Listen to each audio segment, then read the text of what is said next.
समस्या तुमच्या, बातमी आमची. क्षितिज पर्व न्यूज सदैव आपल्यासोबत. सर्व माझे पत्रकार बंधू त्यांनी मला मदत केलेली आहे. आज 11वी पत्रकार परिषद, पण माझ्या भावासारखी पाठीशी आहेत पत्रकार. तर आज मी 11वी पत्रकार परिषद घेत आहे. 10 पत्रकार परिषद झालेले आहेत. मला मदत केलेली आहे, तुमचा मी आभारी आहे. ही जमीन फसवणूक प्रकरण मौजे वावंजे सर्वे नंबर 123/2 कॉरिडॉर महामार्गात जाणारी जमीन होती माझी. मी आजारी असल्या कारणाने व माझ्या बहिणींच्या मुलांची लग्ने असल्या कारणाने माझ्या आईने मला सांगितले की आपली जमीनला चांगला भाव देत असतील तर तू विकून टाक. तर माझी काय दुसरी पण जमीन आहे निताळे येते, म्हणून मी माझी विक्री करण्याचा निर्णय घेतला. सदर एजंट ते आले तिकडे, अर्चन नारायण सुर्वे व नितीन हरचंद्र भोईर यांनी मला सांगितलं की तुमची जमीन जर कॉरिडॉर महामार्गात जात असेल तर आमचे सेठ श्री सिद्धार्थ नरेंद्र भल्ला तुम्हाला चांगला रेट देतील. पण त्यांनी कंप्लेंट उलट केलेलं आहे. आता त्यांनी काय सांगितलं की मी 38 गुंठेचे पैसे घेतले असं दाखवून खोट्या तक्रार केसेस, तलाठी खोटा रिपोर्ट च्या अनुषंगाने 25/1/2021 रोजी पाठवलेला कोणाला, विजय तळेकर साहेबांना, व त्यांनीही न बघता डोळे झाक करून 9/12/2021 रोजीचा न्याय न देऊन संपूर्ण जमीन श्री परशुराम सीताराम गोंधळे यांची रजिस्टर वाटणीपत्राने आलेली कान नंबर 415 वरील क्षेत्र 17.70 जिरायती 1 गुंठा वर्कस हे त्यांचं वाटणीपत्राचं क्षेत्र आहे. हे त्यांनी श्री विक्रांतगिरी संस्थेच्या नावावर केलं आहे. का केलं आहे तर मी आजारी होतो. मी आजारी असल्या कारणाने मी स्वस्त किमतीत काकांची जमीन देखील विक्री केलेली आहेत. या षडयंत्रात मी माझ्या भावाला वाचवण्याचा प्रयत्न करत होतो, माझ्या काकाला वाचवण्याचा प्रयत्न करत होतो, पण केस काय पुढे सरकत नाही. माझे तर एवढा खर्च झाला का 35-40 लाख रुपये. मला दीपक कंपनीत माझे साहेब आता बोंब मारतात का तू दांड्या का मारतोस. पण मी साहेब बरं मी आता कर्जबाजारी झालो आहे, ते मला कुठेतरी न्याय भेटायला पाहिजे, मी दांड्या मारतो. तर त्यामुळे मला आता सत्यस्थिती लोकांना सांगावंच लागेल. कारण आता त्याने एक खोटा ॲफिडेविट केलेलं आहे. हे खोटं ॲफिडेविट 21 जुलै 2022 रोजीचं माझ्या भावानेच त्याच्यावर सह्या केलेल्या आहेत दोषी अधिकारी वर्गाला वाचवण्यासाठी. हे कुठेतरी चुकीचं आहे ना. अरे मी ज्यांच्यासाठी लढतो आज 3 वर्ष 35-40 लाख रुपये माझे संपलेले आहेत. 2 वर्षाचा कंपनीचा पगार बुडालेला आहे.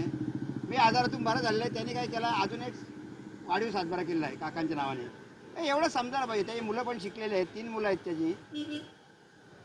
3 मुलं आहेत, सुभाष, सुनील आणि प्रल्हाद परशुराम गोंधळे.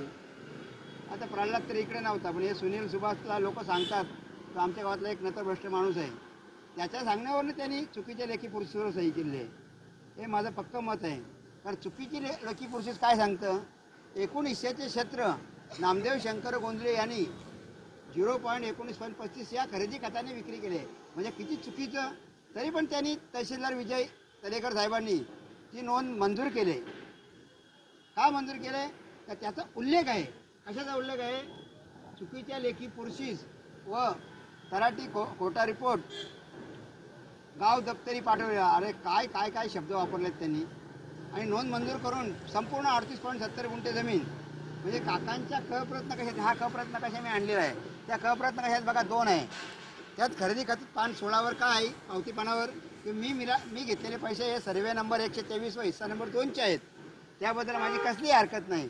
आता कप्रत्न कशात, हा 21/9/2020 रोजीची मोजणी झाल्यानंतर जे आणला होता नकाशा, हां त्याच्यावरती 2 होता. पण आता जे मला कप्रत्न काय घेतात त्याच्यात 1 टाकतात आणि 2 टाकतात.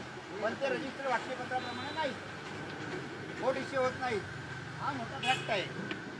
त्यांनी खोट्या तक्रार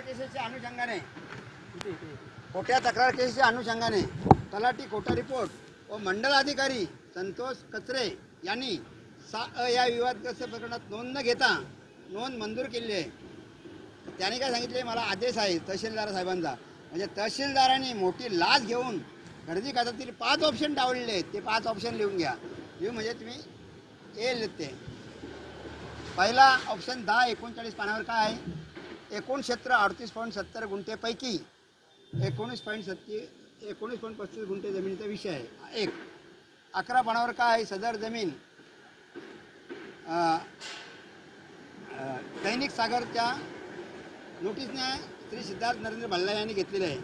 त्याच्यात पण असंच लिहिलेलं आहे. तिसरा काय 12/39 काय आहे, सदर जमीन फेरफार 2526 व दस्त क्रमांक 2008 दस्त क्रमांक 8619 2008 ने आलेले आहे. म्हणजे त्याच्यात काय आहे, पान नंबर 11-15वर वाटणीपत्राचा नकाशा आहे आणि त्याच्यात विक्री क्षेत्र लाल रंगाने रंगवलेलं आहे आणि त्यांनी तसं नमूद पण केलेलं आहे. सदर खरेदी खतात जोडलेल्या नकाशात विक्री क्षेत्र लाल रंगाने रंगवलेलं आहे, पण तो फक्त मी सही करावी म्हणून, पण त्यावेळी मी आजारी होतो आणि हे सर्व मी केलं असं दाखवायचा त्यांचा प्लॅन होता. तसेच सही माझी यांनी अर्चन नारायण सुर्वे यांनी नेली होती. 31/8/2020चा मोजणी अर्जदार मीच होतो. मी जर मेलो असतं काय झालं असतं, बाबा यांनीच हा बेकायदेशीर नकाशा जोडला आहे. आता तुम्ही पाहू शकता 31/8/2020च्या मोजणी अर्जावरील माझे नाव खोडलेले आहे व त्याच्या पुढे विक्रांत गिरीश संसार याचं नाव टाकलेलं आहे. तशीच माझी सही व्हाईटनरने पुसलेली आहे आणि त्याची सही झेरॉक्स सही मारलेली आहे. तर तो बिचारा पायलट आहे, पण हे सर्व सिद्धार्थ नरेंद्र भल्ला यांनी केलेलं आहे. सिद्धार्थ नरेंद्र भल्ला माझ्या काकासमोर काय बोलतो सुनावणीच्या तहसीलदार कचेरीत, तर हे सब तुम किया आहे, तरी माझे काका काही बोललेले नाही. त्याने कुठेतरी बघायला पाहिजे का नामदेव माझी जमीन विकील का.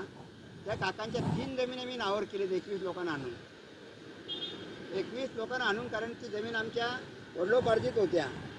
आमची 45 एकर जमीन होती, 45-50 एकर. त्यात मोठ्या आजोबांचे वारसांनी नावं होती.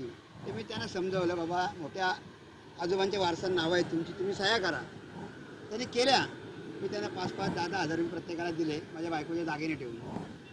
त्यांनी सह्या केल्या. माझे पण 6 गुंठे नाव त्यांच्याच नावावर होते. मग त्यांनी माझ्या याच्यात त्याची पण 3 जमिनी नावावर केल्या आणि मी याचा जमीन विकीन का, तर त्यांनी चुकीच्या लेखी पुरुषेश्वर सही करायलाच नको होतं. हे कोणीतरी सांगून त्यांनी केलेलं आहे आणि त्यात सरळ सरळ लिहिलं आहे 14/1/2021 रोजीचा अर्ज माझा दाखवलेला आहे. मी फेरफार 3667ला हरकत घेतले असं दाखवलं आहे की तो अर्ज त्यांचा होता आणि एकूण हिश्श्याचे चित्र विक्री केले आहे हे मला माहीत आहे असं मराठीत लिहिलेलं आहे. याने लेखी पुरुषेश्वर काकांनी सही केलेलं आहे. हे कोणाही तरी सांगण्यावरून एकूण हिश्शे म्हणजे मी मेलो असतं काय झालं असता 19.35 खरेदी खात्याचा नंबर टाकला असता, दस्त क्रमांक 49. कारण सर्वांनी संगनमताने केलेलं आहे. सर्व संगनमताने म्हणजे कोण कोण आले यात सहदुय्यम निबंधक पनवेल 3 वर्ग 2 चे अधिकारी लोक. तर त्यांनी काय सांगितलं आहे, त्यांना सहजिल्हा निबंधक अलिबाग येथून पत्र आलं होतं का तुम्ही हे कसा रिपोर्ट दिला, तुम्ही का बेकायदेशीर नकाशा स्वीकारला. तर त्यांनी सांगितलं का नामदेव गोंदे यांनी कबूल जबाब दिला आहे, पण त्याला 5 पर्याय होते ना. 5 पर्याय असताना तुम्ही हे केलेलं आहे चुकीचं काम. तहसीलदार विजय तलेकर आणि खरेदी खात्यातले 5 व इतर 2 म्हणजे दुरुस्त केलेली सुनावणी नोटीस. त्यात 23/10/2020 रोजी मी फेरफारला हरकत घेतली होती. कारण काय काकांच्यात बघा त्याच्यात लिहिले 9 ते 10 गुंठे अतिक्रमण कप्रत नकाशात मी सही करत नव्हतो. माझी मागणी एकच होती का काकांचं कुठेतरी नुकसान होईल, त्यांचं 5 गुंठ्याचं नुकसान झालं तर त्यांचं मोठं नुकसान होईल. मी त्याला मोजणी करायला सांगत होतो, पण या परशुराम सीताराम गोंधळे याने माझं न ऐकून त्यांनी त्या लेखी पुरुषावर एकट्याने सही केली. तुम्ही बघू शकता तो पेपर आहे माझ्याकडे. लेखी पुरुषावर त्यांची एकट्याची सही आहे, मी सही केली नाही. मी फक्त लोक बोलतात तू सही केले, मी सही का केले. त्या आमच्या गावातील प्रकाश अंकुश खैरे हा मध्ये पडला का त्याला मोजणी करायला लावतो मी, की मोजणी करून देणार होता म्हणून मी सही केली, पण त्यांनी मोजणी काही केली नाही. तसा सुनील गोंधळेचा पण अर्ज आहे का 3 वेळा संधी देऊनही यांनी मोजणी केली नाही. आणि एवढे पर्याय असताना 12/10/2020 रोजीचा गाव दप्तरी नोंद करण्यासाठी उपअधीक्षक भालेराव साहेब यांनी जो नकाशा पाठवलेला होता त्याच्यात हे होतं वरती 2 खाली 1 होता. ते रजिस्टर वाटणीपत्रांमध्ये बरोबर आहे, पण त्यांनी सगळं सांगितलं होतं सदर नोंद करताना गाव कामगारांनी रुजवत बघून खात्री करून मगच नोंद टाका, पण त्यांनी ऐकलं नाही. त्यांनी तलाठी खोटा रिपोर्टचा अनुषंगाने मी काकांची जमीन विक्री केली आहे असं दाखवून तलाठी खोटा रिपोर्टचा बघा न्याय निर्णय आहे ना 9/12/2021 रोजीचा, त्याच्यात ते नमूद आहे. आणि त्या तहसीलदारांनी काय बघितलं नाही, त्यांनी मोठी लाच घेऊन कंसासारखा अपराध केलेला आहे. मी मागे तसं बोललेलं आहे तिकडे महानगरपालिकेचं. त्यांनी चुकीचं काम केलेलं आहे. माझ्या कुटुंबाची आत्महत्या झाली असती तरी मला न्याय मिळावा अशी अपेक्षा.